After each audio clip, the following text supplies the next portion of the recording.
দুইটা ঘটনা বলি, এরপরে বাকি কথায় আসছি। একটা হচ্ছে পশ্চিমবঙ্গে কিছুদিন আগে নির্বাচন হলো। সেই নির্বাচনে আপনার বিজেপি জিতেছে। বিজেপি জেতার পর থেকে কুরবানি ঈদ গেল। এই কুরবানি ঈদে মুসলমানরা কুরবানি দিতে পারেনি, কারণ সেখানে হিন্দুত্ববাদী যে সংগঠনগুলো অর্থাৎ বিজেপি তাদের নেতা খেতাদের দিয়ে মুসলমানদেরকে গরু কুরবানি দিতে দেয়নি। এরপরে আসলো হচ্ছে আজান বন্ধ হওয়া।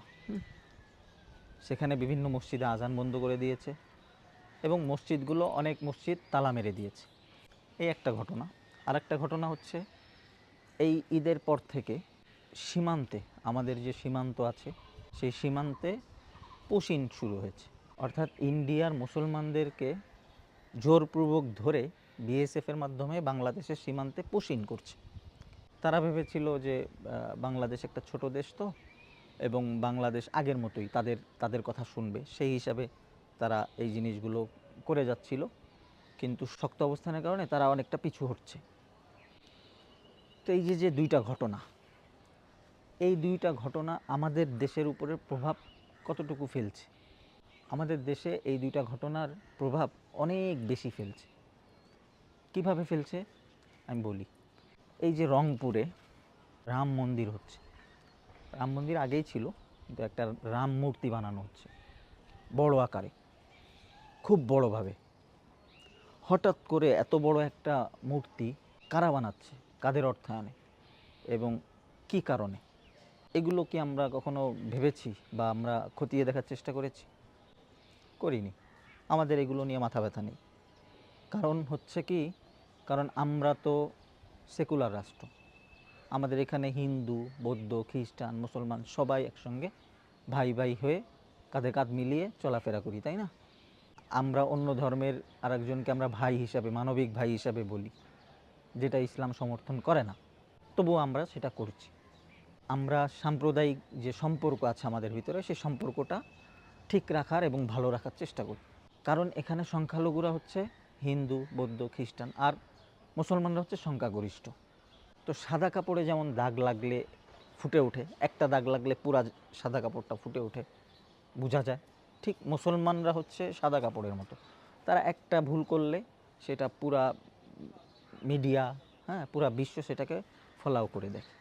5ই আগস্টের পরে যখন এই দেশে আওয়ামী লীগদেরকে ধরে ধরে মারা হলো, সেই সময়ে অনেক আওয়ামী লীগ ছিল হিন্দু, তাদেরকেও ওই রাজনৈতিকভাবেই মারা হয়েছিল। কিন্তু এইটাকে ইন্ডিয়ান মিডিয়ারা এইভাবে প্রচার করলো যে বাংলাদেশে সংখ্যালঘুদের উপরে হামলা হচ্ছে। অথচ তারা যে এখন সংখ্যালঘুদের উপরে অর্থাৎ ভারতের মুসলমানদের উপরে যে পরিমাণ আঘাত করছে, মুসলমানদের অস্তিত্ব বিলীন করে দেওয়ার চেষ্টা করছে, এটা নিয়ে কেউ কোনো কথা বলছে না। এমনকি আমাদের দেশের কোনো মিডিয়াও এটা নিয়ে কোনো কথা বলছে না। এখন রংপুরে হঠাৎ করে রামের মূর্তি বানানো শুরু হলো। এর ভিতরে উদ্দেশ্য কি? উদ্দেশ্যটা একদম স্পষ্ট। আমি আপনাদেরকে বলি উদ্দেশ্যটা কি। আমরা এটাকে খুব সহজ সহজ ভাবি তো, কিন্তু সহজ না। এটা ভিতরে যে কত গভীর একটা ষড়যন্ত্র চলছে আমাদের এই দেশটাকে নিয়ে, এটা আপনারা কল্পনাও করতে পারবেন না। আজকে তারা রামের মূর্তি বানাচ্ছে, বছরখানিক না যেতেই দেখবেন যে এই রাম মূর্তিকে কেন্দ্র করে তারা বলবে যে এটা হচ্ছে তাদের পুণ্যভূমি। এই পুণ্যভূমি রক্ষা করার জন্য কি করবে? ইন্ডিয়ানরা এই দেশের মধ্যে একটা সাম্প্রদায়িক উস্কানি দেওয়া শুরু করবে। এরপরে কি হবে? এই সাম্প্রদায়িক উস্কানি থামানোর জন্য তারা নিজেরা এখানে হস্তক্ষেপ দেবে, তারা নিজেদের হস্তক্ষেপ এখানে দিবে এবং এক পর্যায়ে গিয়ে তারা আমাদের এই সার্বভৌমত্বের অস্তিত্বটাকে বিলীন করে দেওয়ার চেষ্টা করবে। অর্থাৎ তারা এই দেশটাকে দখল করার চেষ্টা করবে। এটা শুনলে বা এটা বললে আপনারা হাসবেন, অনেকে হাসাহাসি করবে যে কি বলছি না বলছি, কিন্তু এটাই বাস্তবতা। এটা খুব সূক্ষ্মভাবে তারা করছে। আমাদের এই দেশের স্বাধীনতার সার্বভৌমত্বের জন্য বৌদ্ধ, খ্রিস্টান বা অন্য অন্য ধর্মের লোকজন হুমকি স্বরূপ না, শুধুমাত্র হিন্দু সম্প্রদায়ের যারা আছে তারা হচ্ছে বাংলাদেশের স্বাধীনতা, সার্বভৌমত্বের অস্তিত্বের জন্য একটা বিশাল বড় ধরনের হুমকি। কেন হুমকি? কারণ আমাদের দেশের হিন্দু সম্প্রদায়ের মানুষজন মনে করে তারা এই দেশে অশান্তিতে আছে, আর তারা যদি একটু আওয়াজ করে বা তারা যদি একটু কিছু করে তাহলে তাদেরকে বাঁচানোর জন্য, তাদেরকে প্রোটেক্ট দেওয়ার জন্য তাদের দাদারা আছে, অর্থাৎ ইন্ডিয়ারা আছে। অথচ ইন্ডিয়াতে নিম্ন শ্রেণীর হিন্দু যারা আছে তারা যে পরিমাণ জুলুমের শিকার হয়, মুসলমানদের কথা তো বাদই দিলাম, সেই জুলুম বা নির্যাতনের এক কণা পরিমাণও আমাদের দেশের হিন্দুরা পায় না। আমাদের দেশের হিন্দুরা এবং আমরা মুসলমানরা হিন্দুদেরকে, বৌদ্ধদেরকে, খ্রিস্টানদেরকে যেভাবে সম্মান করে, যেভাবে আদর যত্ন করে আমরা রাখার চেষ্টা করি, এটা পুরা বিশ্বের মধ্যে অন্য কোনো দেশে রাখে না। কারণ আমরা বিশ্বাস করি, আমাদেরকে ইসলাম এটা শিক্ষা দেয় যে বিধর্মীদের সঙ্গে ভালো আচরণ করো, সদাচরণ করো, যতক্ষণ না পর্যন্ত তারা তোমার উপরে আঘাত না করে। তো আমার দেশের হিন্দুরা আমাদের উপরে আঘাত করছে না, সুতরাং আমরাও তাদের উপরে কোনো রকমের কোনো আঘাত করব না, কোনো রকমের কোনো জুলুম বা অন্যায় কিছুই করব না। পক্ষান্তরে ইন্ডিয়াতে দেখেন মুসলমানরা তাদের ন্যায্য অধিকারটুকু পায় না। তো যাই হোক, সেই দেশের কথা সেই দেশে থাকুক, আমি আমার দেশের কথা বলি।